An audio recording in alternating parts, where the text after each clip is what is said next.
ඔයා හිතන දේ ඇත්තටම ඔයාගේ ජීවිතේ වෙනස් කරනවද? ඉතින් අපි අද කතා කරමු ඒ ගැන. ඔයාට කවදා හරි මෙන්න මෙහෙම වෙලා තියෙනවද? දවස පුරාම එකම එක පුද්ගලයෙක් ගැන ඔයා හිතනවා. හවස් වෙද්දී ඒ හිතපු කෙනාගෙන් ඔයාට පණිවිඩයක් එනවා. එහෙමත් නැත්නම් ඔයාට අවශ්‍ය දෙයක් ගැන නිතරම වගේ හිතනවා. ටික දවසක් යනකොට ඒ දේ ඔයාගේ ජීවිතේට හම්බ වෙනවා. ඉතින් මෙන්න මේක අහම්බයක්ද? එහෙමත් නැත්නම් අපි නොදන්න මොකක්ම හරි රහසක්ද? මම ඔයාලට පුංචි කතන්දරයක් කියලා දෙන්නම්.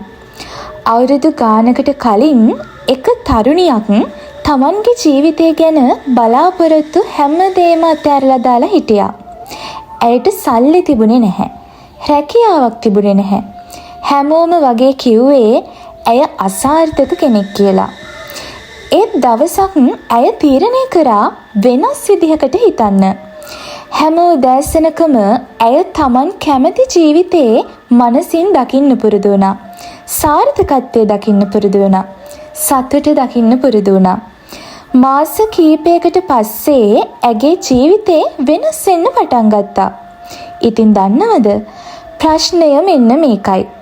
වෙනස් වුණේ බාහිර ලෝකයේද නැත්නම් වෙනස් වුණේ ඇගේම හිතද?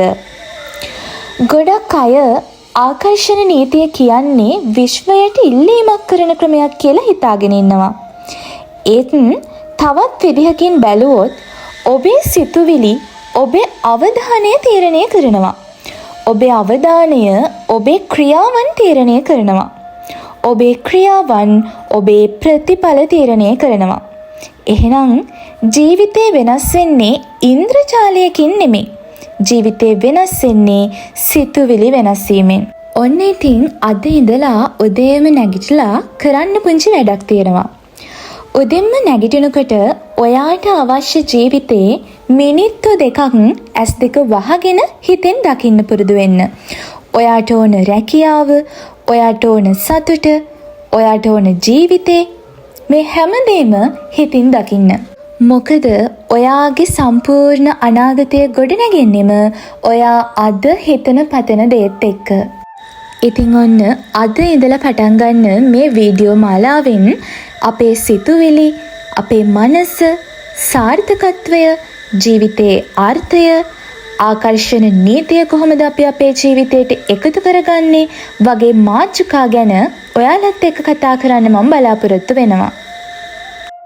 ඉතින් මේ අන්ධ විශ්වාසයක් ගැන කතා කරන වැඩසටහනක් නෙමෙයි. ඒ වගේම ඉන්ද්‍රජාලයක් ගැන කතා කරන වැඩසටහනකුත් නෙමෙයි.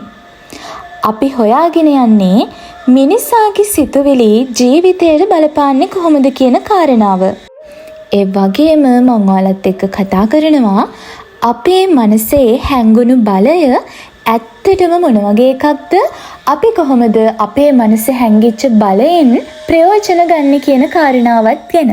ඉතින් මං හිතනවා ඔයාලගේ ජීවිතය ගැන ඔයාලා මෙතෙක් නොසිතූ ආකාරයකින් හිතන්න අපේ මේ සංවාදය ඔයාලට උපකාරයක් වෙයි කියලා. ඉතින් අවසාන වශයෙන් මට ඔයාලට කියන්න තියෙන්නේ ජීවිතේ වෙනස් කරන බලවේග හොයාගෙන ලෝකෙ පුරා හති දාගෙන ඇවිදගෙන යන්න එපා. මොකද අපේ ජීවිතයම වෙනස් කරන ඒ මහා ශක්තිය, ඒ මහා බලවේගය අපේ මනස තුළ නිහඬව රැඳී තියෙනවා. ඉතින් මන් දන්න ඒ හැම රහසක්ම ඔයාලත් එක්ක බෙදා ගන්න පොරොන්දුවත් එක්ක මං ආයිමත් දවසක ඇවිත් යන්න එන්නම්. හැමෝගෙම ජීවිත සතුටින් සැනසීමෙන් පිරෙන්න ඕන.